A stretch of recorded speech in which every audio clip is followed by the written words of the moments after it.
Thousands of supporters greeted Argentina's former president Cristina Kirchner as she returned to Buenos Aires on Monday to face corruption allegations.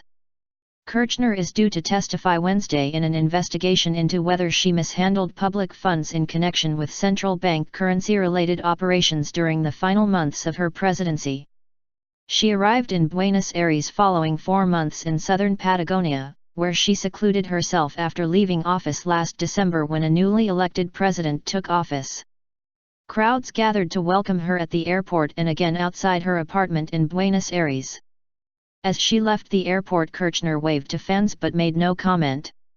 The charges, ranging from embezzlement to money laundering, come amid an atmosphere of political polarisation in Argentina and accusations of bias among prosecutors and judges. A federal prosecutor is seeking an investigation of the populist former president based on information given by a protected witness in an ongoing case, local media reported, citing court sources. Kirchner faces questioning over the central bank's sale of peso futures well below value. Aimed at stabilizing the currency, the sales led to a sharp drop in bank reserves. Argentina's former economy minister and former central bank chairman are also named in the case. News reports over the weekend said Kirchner could also be investigated for alleged money laundering in a separate case fanned by revelations from the Panama Papers leaks. It is just one in an expanding number of cases connected to former leading officials from the center-left governments of Kirchner, in power from 2007 to 2015, and her late husband, former President Nestor Kirchner, who held office from 2003 to 2007.